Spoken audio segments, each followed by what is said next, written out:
Okay, let's go, guys.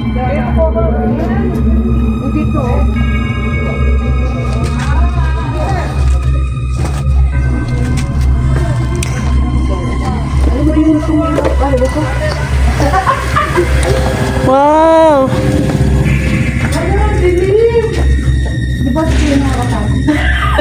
May hangin sa taas.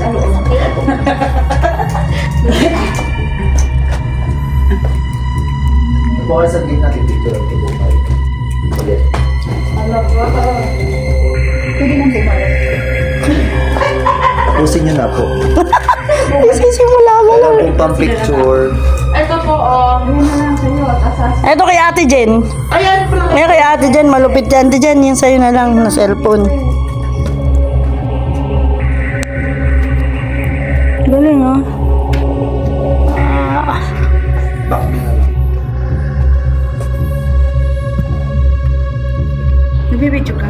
O, di ko lang kami. Hi! Nagagalit. Kaya na. Kay kuya na lang. Bakit normal na kalo? Huwag yung maganda. Maganda, nandito kami sa... Ready po ang layers. Kaya lang, ang tinutur lang po muna ng mga turista dito sa amin, first and second. Kasi yung third, fourth, fifth, optional siya. Yun po yung part na may mga sisikip. Ay, ngayon po, tag-ulan na basa. Tsaka may gapang. Yung walang gapang. Kaya siya optional.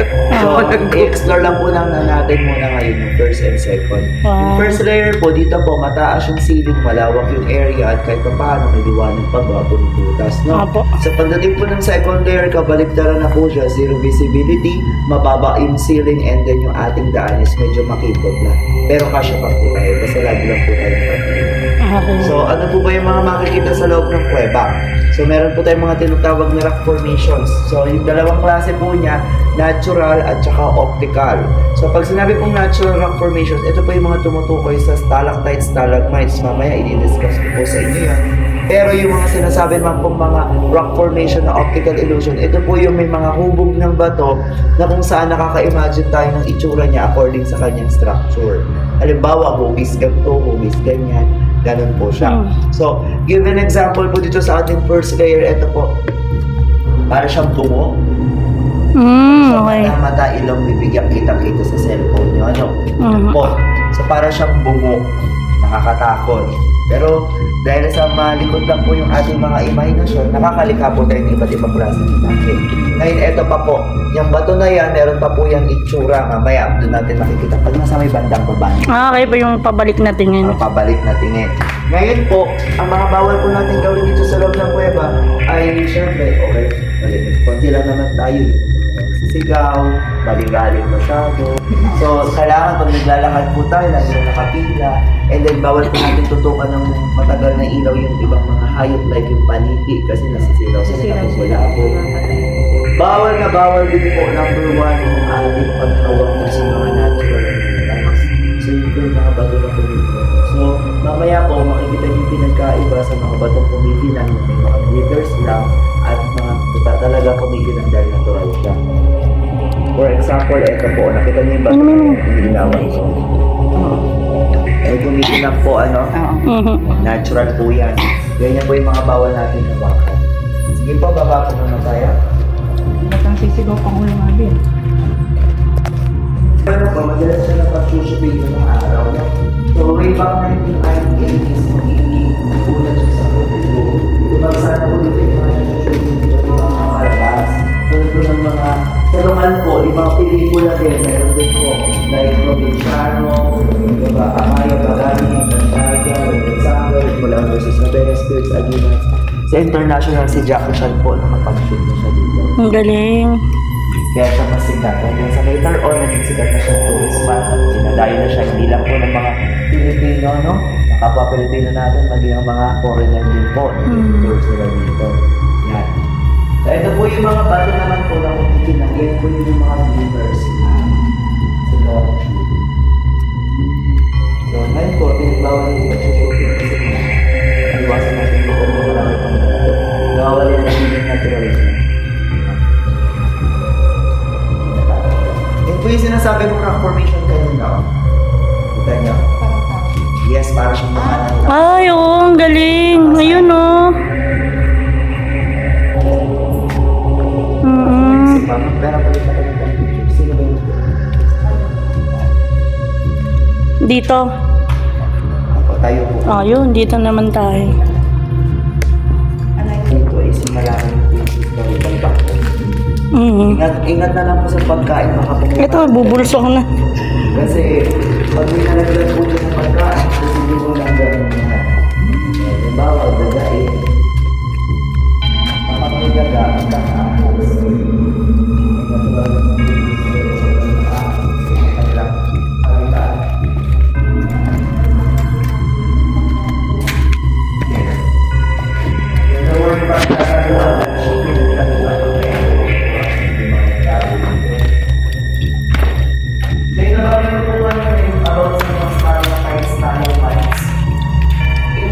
Bato na naka-usli sa ceiling yan po, yung stalactites. Yan po.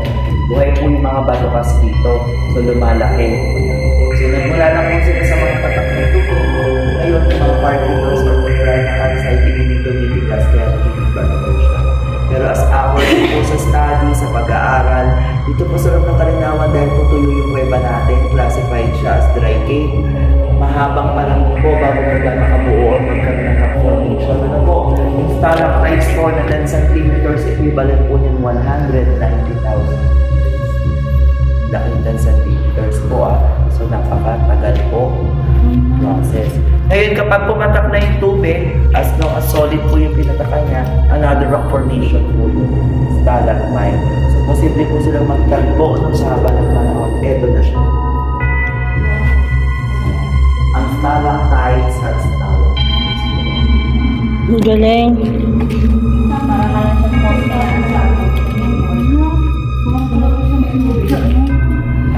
So, picture mo tayo dito.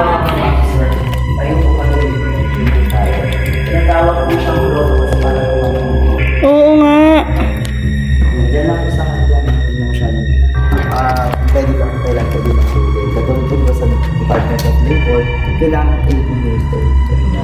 Pero pag mga 16, 17 ka na, pwede kang sumama-sama lang sa mga kapwa ko para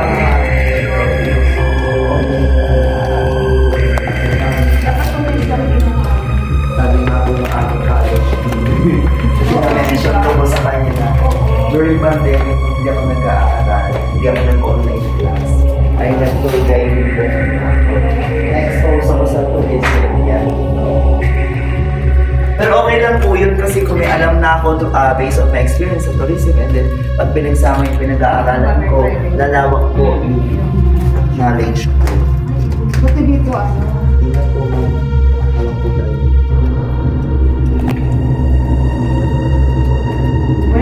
Kasi kung kayamanan niya. Ako pinakabata sa kanya. Paano naman po? Charis. Ilan po po doon? Saan po yan? Kilala ko siya. Siguro lang. Tawag dito kapatid ako. Bahalan na tayo. Kilala ko.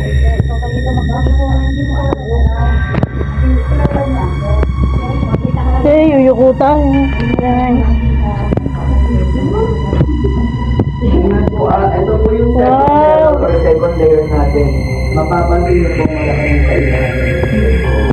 Ito po parang tayo medyo nakikot na kaya ingat po tayo sa mga hawakan natin, mga ritual po ito sa mga YouTube. Bago tayo umapit, check mo natin baka muna talaga po. Sabi ko, ay mga ulan po, ingat po, baka maulan. Wow, galing mo. Oo. Bawal siya hawakan kasi ating dito tayo. 20 years pa.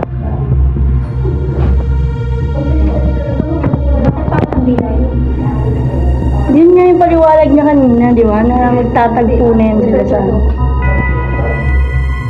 Ayun. Tama na yan. Ito mo na mapasok siya kaya lang. Kaya sa hapon niya, gagabang-gabang tayo dyan. Pag mahabang oras. Apo. Hindi ka siya revive.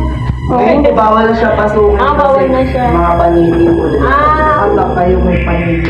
Bawal na dyan. So, dito tayo guys. Tayo galing. Tagilir.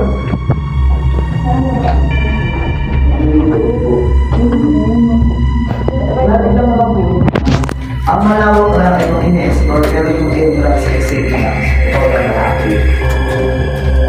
Malawak lang yung stage. Ganun lang.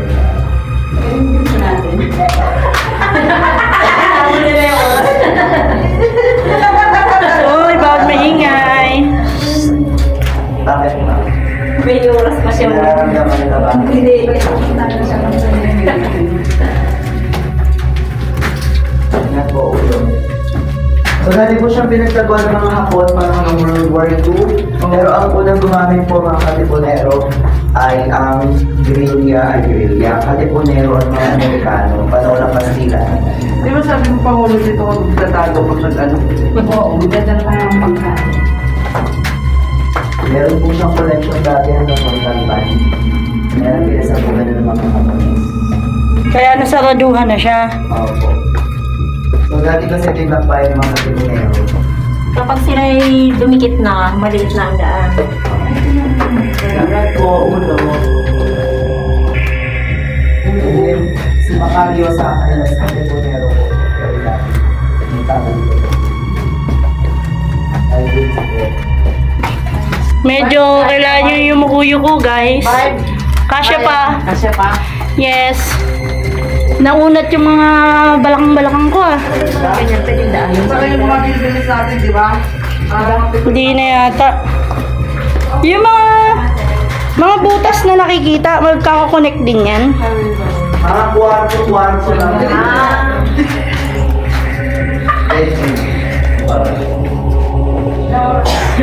Dati na po pa. itong kwarto mo nga. Ito yung kwarto mo. Wala naman mga minuto na sa exit natin. Ulo po. Paano pag dito ka rin tapos pa nag-CR? Pag nag-CR ka, saan ka nag-CR? Galing, guys. May laban. Tapos na dyan naman ang akin ako na. Hindi ako dito. Yun ba? Ulo po.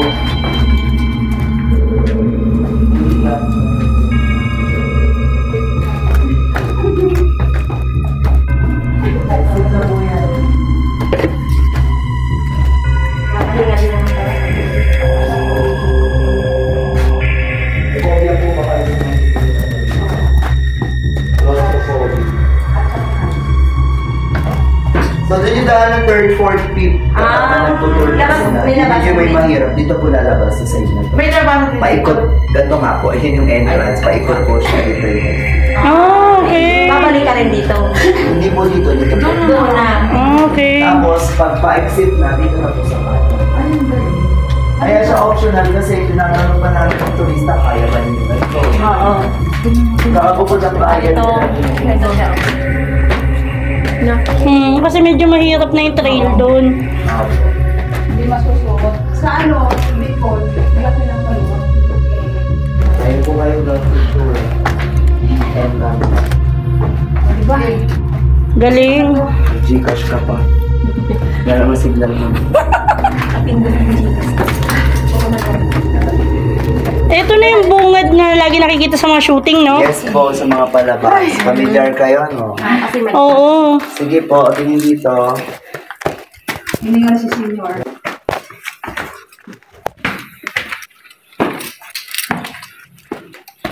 Diyan tayo dyan sa bato na yan.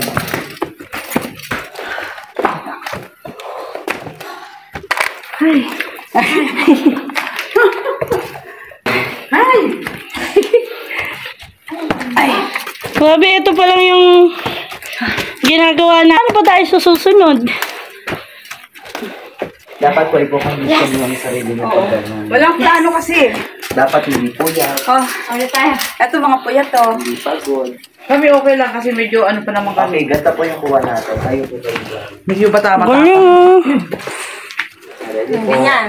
Po, yan. Thank you so much po sa pagbisita. Sana po nag-enjoy kayo. Magpo-promote kami kasi marami Yung helmet po natin. Ang kaso pakitanggal yung- na lang. Ang kaso, hindi mo kaya ka naman. Depende po yun sa senior, ma'am. Meron nga po kaming 70 plus, 80 plus. Oh, grabe. Ang lupit nun.